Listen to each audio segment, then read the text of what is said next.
What's up, y'all? So apparently, we continue on hurting young people, young children, in so many ways that it's unbearable to just witness all this. What do I mean? Well, on Thursday of this week in New York, 26-year-old Richard Rojas crashed his Honda Accord into a sidewalk and plowed down 22 pedestrians along a three-block path on 7th Avenue on Thursday before noon. Now, the whole rampage it ended when he slammed into a metal bearing on 45th Street. Now, there is a video showing of him knocking down the pedestrians like bowling pins with their bodies being tossed into the air from the impact. I'm not sure if I want to show it, but I will put the link down below. But same time, if you look at it, you just go, oh, I feel so sad for those people out there. Now, Rojas was a Navy vet who had, he had some prior DWIs. Now, he had two actually, so that's the thing. And the police believe that Rojas was high on K2. So if you don't know what K2 is, it's a drug that gives the user delusional thoughts and everything along the way. Or it could have been PCP, but they know that he was on drugs and everything else along the way. Now, like I said, Rojas had injured 22 people and he killed one of the people. And that person, her name was Alyssa Elsman. And she was from Michigan. She was visiting in New York with her family. She was with her 13-year-old sister, Ava, and her mother. Now, Ava, she was injured and she was treated towards late Thursday at Bellevue Hospital.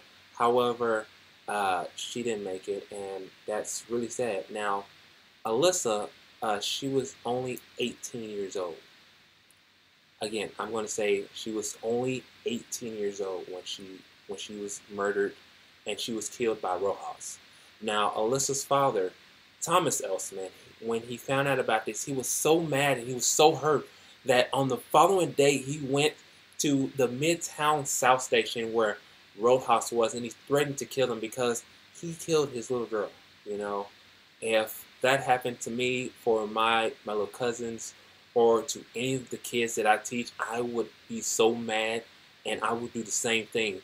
Now, thankfully, he didn't, the police stopped him from like harming him anymore, like Mr. Elsman from harming Rojas, because they wanted him to go back to the hospital to see his other daughter and make sure that he calmed down. Now, because of all this, Rojas was charged with murder, 20 counts of attempted murder, with 5 counts of aggravated vehicular homicide. Now, the mayor de Blasio and police commissioner James O'Neill said that this incident did not appear to be tied with terrorism. Now, people wondering, how did he get caught? If he was still out there. Thankfully, he was caught because as soon as he crashed and he wiggled out of his car, a tour bus ticket agent and a Planet Hollywood bouncer grabbed him. So he was starting to run, but thankfully they called him. They said, "No, you're not going to work for all this that you've done." And a close friend of Rojas said that he wasn't the same once he left the Army in 2014. He enlisted, I believe, in 2011, and then once he got out, he was having a lot going on. His friend, his name was Harrison Ramos, said that Rojas was having nightmares and was talking crazy about certain things. And when the police caught up to him, when police caught Rojas, he was saying things along the way. He was saying like this was the last day on Earth and everything else along the way, because he was on drugs and he was delusional and everything along the way. So just hearing about this, it's so sad. And along the way, on that same day, you go all the way to Mississippi, and in Mississippi, there were 3 teenagers accused of killing a 6-year-old. A 6-year-old, y'all. And this happened after they stole the car that he was in.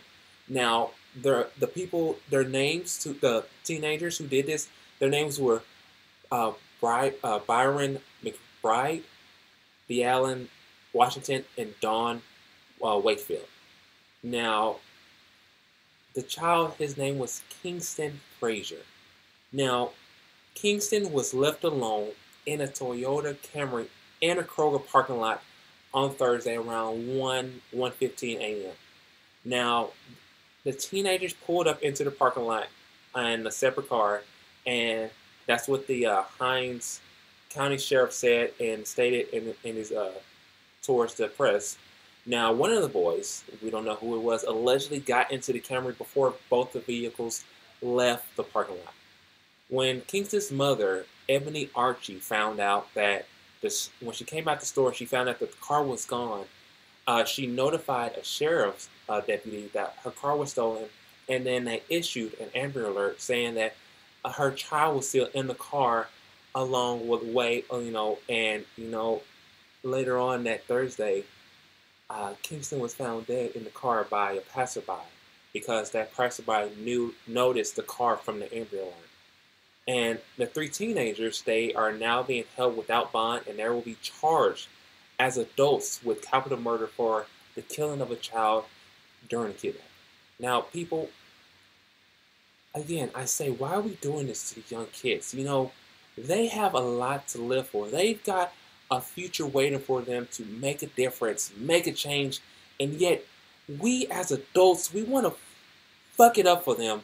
And it's sad and frustrating hearing about this every single day. I can't tell you how bad I'm gonna cry. I can't tell you how much I worry about kids. I worry about my little cousins. I worry about the kids I teach. I worry about kids I don't even know. And it's so sad to hear about this.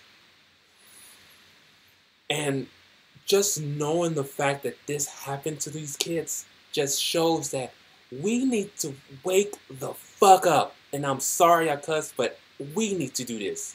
Because we need to realize how much we are messing up this world. And I'm just saying, people, know what you need to do. That mom that left her child out, you should not have done that. You should have taken your child inside the store no matter what. But with that being said, you guys pray for the families, for the children that they've lost. Think about what to do in this life, you guys. And with that being said, you guys have a good one, and peace out.